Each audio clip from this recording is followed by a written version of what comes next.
Bonjour,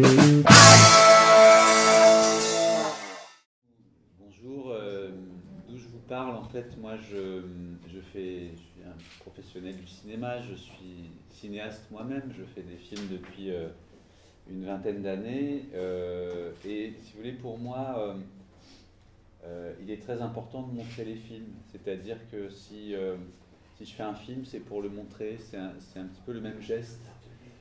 C'est pourquoi j'ai toujours à la fois fait des films et j'ai toujours été très investi dans la diffusion des films, que les films soient vus par les gens.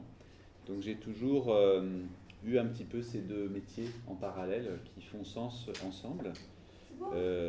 Donc moi j'ai une société de production depuis une douzaine d'années qui s'appelle Kidam Productions, avec laquelle je produis mes films et j'enseigne aussi la réalisation de films dans des écoles de cinéma comme la Fémis, l'école Louis Lumière, le Frénois, enfin l'école des Beaux-Arts de Paris, diverses écoles.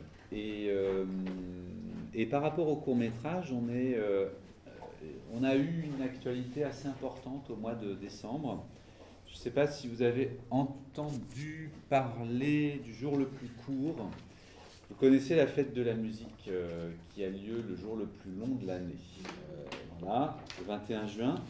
Et le Centre national du cinéma, dont je vais vous parler un petit peu, qui est une institution française qui réglemente le cinéma français, a voulu lancer une fête le 21 décembre, qui est le jour le plus court de l'année, et a voulu lancer une fête nationale du court-métrage qui est un petit peu sur le même principe que la fête de la musique, c'est-à-dire que finalement chacun pouvait organiser ce qu'il voulait ce jour-là. Moi, je me suis occupé de la direction artistique de cet événement, donc qui a eu lieu le 21 décembre avec un grand succès parce qu'il y a à peu près 6000 événements qui ont eu lieu en France. On est très content pour cette première édition. Donc voilà, le court-métrage, pas seulement le cinéma en général, mais le court-métrage en particulier est quelque chose que je travaille et que je défends. Voilà. Alors, bon, une histoire du court-métrage, c'est difficile de faire une histoire du court-métrage. Je vais essayer de m'y employer dans plusieurs aspects, plusieurs directions. Je vous dis une chose, c'est que on est là tous ensemble. Si vous avez envie de dire quelque chose, de faire une remarque ou de poser une question, même pendant que je parle, allez-y, c'est tout à fait ouvert. Hein. Le dialogue est possible entre nous et même souhaitable. Voilà. Alors, du coup, court-métrage. Déjà, qu'est-ce que ça veut dire court-métrage? Ça, ce que j'ai en main, c'est un film. Ça. Alors, pourquoi c'est un film? Alors, je ne sais pas si vous en avez déjà vu, mais cette chose que je vous montre. Pardon? C'est 24 images par seconde. Absolument. En fait, si on déroule, parce qu'il y a l'amorce au début, donc je vais me dérouler un petit peu pour qu'on ait des images. Voilà, là il y a des images. C'est le générique, ça ne bouge pas beaucoup. Je déroule encore. Ah oui, hein, si vous voulez. Voilà, là il y a des choses. Je vous propose de jeter un œil. Faites passer et déroulez-le en même temps. Et voilà, et faites passer à vos voisins, comme ça vous pourrez le voir. Ça, c'est un film au sens traditionnel du terme. Faites passer derrière vous, hein, allez-y. On appelle ça film parce que c'est un film plastique, quoi. Hein, et depuis l'invention du cinéma en 1895, parce que le cinéma il est apparu en 1895, le film a été comme ça. Ce film, comme vous le voyez, aujourd'hui c'est du celluloïd, c'est une sorte de plastique, quoi, si on peut dire. Et vous voyez que sur les côtés, il y a des perforations qui permettent d'entraîner ça dans le projecteur, parce qu'en fait, c'est assez simple, hein, la projection d'un film. Finalement, il y a une lampe qui éclaire, et puis il y a un objectif devant, et ça agrandit l'image. Sauf que ce qui est un petit peu compliqué, c'est que au cinéma, on a l'illusion du mouvement. D'accord? C'est-à-dire que quand on regarde un film, on a l'impression que ça bouge. En réalité, il n'y a rien qui bouge sur l'écran. C'est ça qui est assez incroyable. C'est une illusion. Ce ne sont que des photos fixes qui s'enchaînent rapidement et qui nous donnent l'illusion du mouvement. Et donc ces photos, vous les voyez sur ce film les unes derrière les autres. Ce film, il fait 35 mm, 3,5 cm de l'âge. C'est pour ça que le cinéma, on appelle ça le 35 mm. Alors, il y a d'autres formats. Enfin, c'est le format qui fut le format principal pendant plus d'un siècle. Et si on appelle ça court métrage, c'est qu'en fait, ça mesure quelque chose, 10 minutes, 11 minutes de pellicule 35 mm représentent 350 mètres. C'est ça le métrage. Hein. C'est un peu comme en couture, quoi. On va mesurer la longueur. Et donc le court métrage, au départ, c'est quelque chose de très technique. Ça veut dire c'est un film où il n'y a pas beaucoup de métrage. C'est pas une grosse bobine, quoi. C'est ça un court métrage. Alors voilà, ça c'est un petit peu l'histoire de base. Il y a court métrage, il est mis en opposition à long métrage.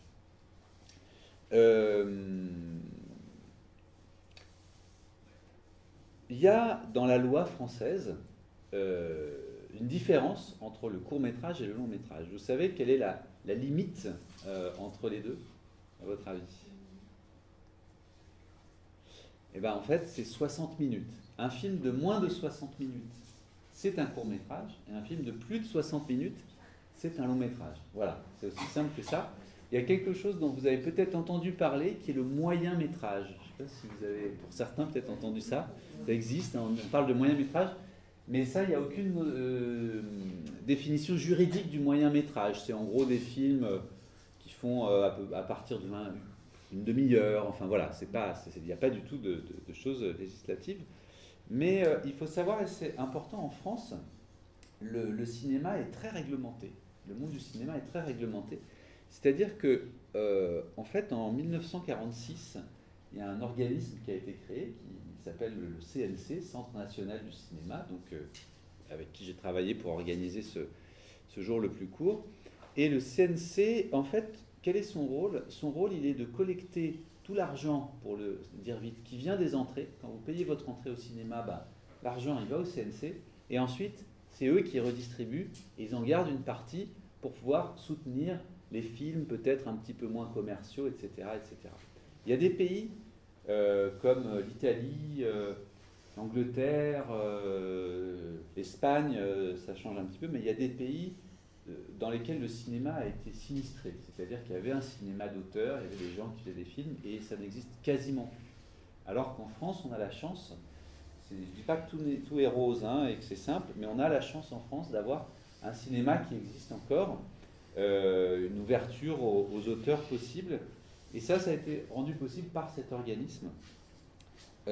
Et du coup, ils ont dû donner une définition juridique du court-métrage par rapport au long-métrage, parce que si vous voulez, en termes de redistribution de recettes, ce n'est pas les mêmes choses.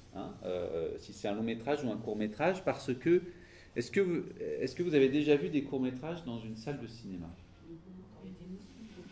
Alors, allez-y, oui. Quand vous étiez petite. Oui, ouais. On n'en voit plus. Est-ce que d'autres ont vu? Parce que donc ça, c'était, voilà, il y a... Je ne vais pas dire combien de temps, parce que... Oui. Projection privée. Pardon? Tu l'as vu dans un cinéma? Dans une salle de cinéma? Très bien. On voit quand même pas beaucoup de courts-métrages hors des lieux dédiés, des festivals, etc. etc. Alors,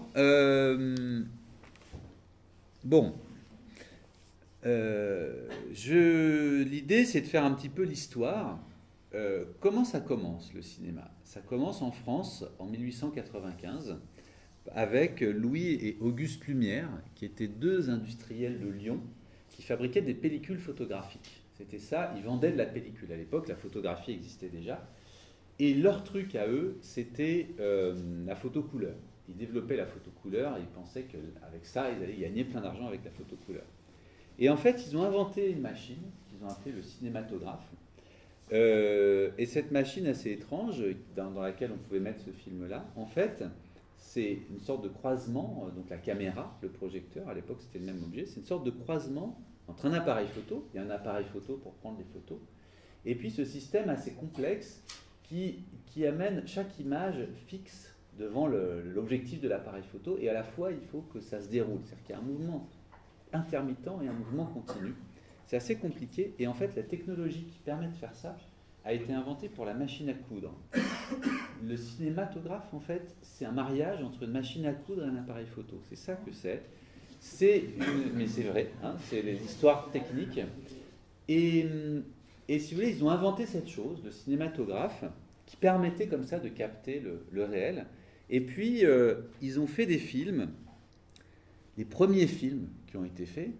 Alors, je vais vous en montrer un petit peu ce qui faisait à l'époque. La qualité n'est pas excellente, mais vous allez quand même pouvoir voir un petit peu ce que ça donne. Ils ont filmé finalement des choses assez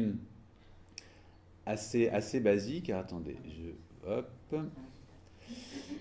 Oui, tu peux éteindre. Celui-là, par exemple.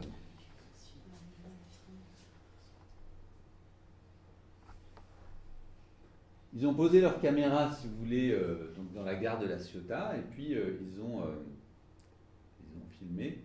Alors le métrage était assez court et permettait de filmer à l'époque 50 secondes, parce que c'était la taille de la bobine qu'on pouvait mettre dans la petite caméra.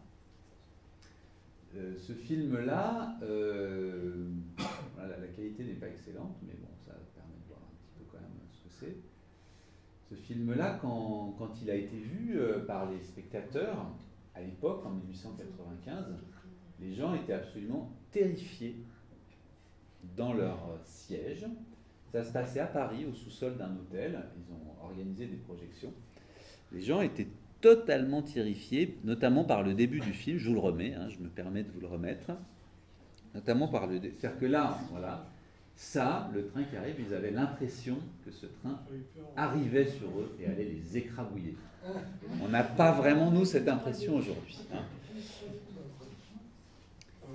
D'autant plus que, si vous voulez, je peux rallumer.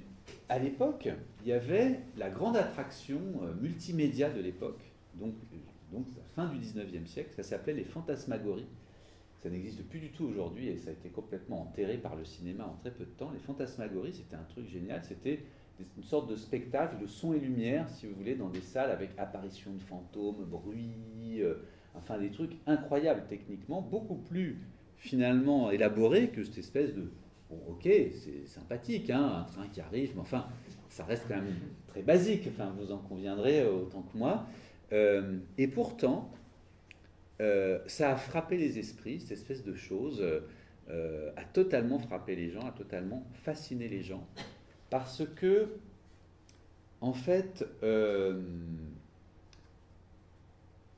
cette chose qu'on voit là, elle a existé. Vous voyez, on filme quelque chose, c'est comme quand on photographie quelque chose, c'est ce qu'on appelle l'ontologie, c'est la trace d'une réalité. Cette chose-là, elle est réelle. C'est complètement différent de l'écriture ou de la peinture. C'est ce qu'on appelle un enregistrement mécanique. C'est une machine qui va enregistrer le réel. Et ça, c'était extrêmement frappant. Il n'y avait pas du tout ça dans la fantasmagorie. Alors, le court-métrage, au départ, le cinéma, il n'y avait même pas de notion de court ou de long-métrage, parce que on ne mettait pas grand-chose dans les caméras, et forcément, c'était du court-métrage. Donc, comment se passaient les séances? En fait, déjà, en France et aux États-Unis, parce que c'est dans ces deux endroits-là que c'est né en même temps, en France, c'était les Frères Lumière, eux-mêmes ont été surpris. Ils ont dit de leur invention que c'était une invention sans avenir. Ils n'y croyaient pas du tout. Ils n'avaient pas prévu, eux, cette espèce d'engouement.